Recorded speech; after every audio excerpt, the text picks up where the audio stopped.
الذين آمنوا وتطمئن قلوبهم بذكر الله ألا بذكر الله تطمئن القلوب.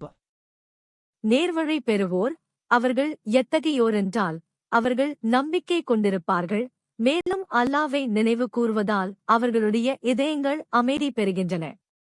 தெரிந்து கொள்ளுங்கள், அல்லாஹ்வை நினைவு கூர்வதுதான் இதயங்களுக்கு அமைதியளிக்கிறது. சூரா அரது.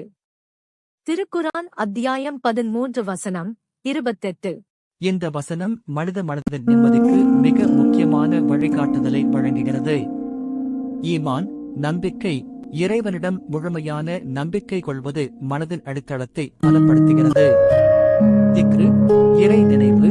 திக்ரு என்பது வெறும் வார்த்தைகளை உச்சரிப்பது மட்டுமல்ல, எல்லா நிலைகளிலும் இறைவனை எண்ணுவது, தொழுவது மற்றும் குர்ஆனை ஓதுவதை குறிக்கும். உளவியல் அமைதி. இன்றைய பரபரப்பான உலகில் பதற்றம் மற்றும் கவலைகளுக்கு ஒரே மருந்தாக இறைவனை நினைப்பதே இதயங்களுக்கு உண்மையான நிம்மதியை, ஆத்ம திருப்தியை தரும் என்று குர்ஆன்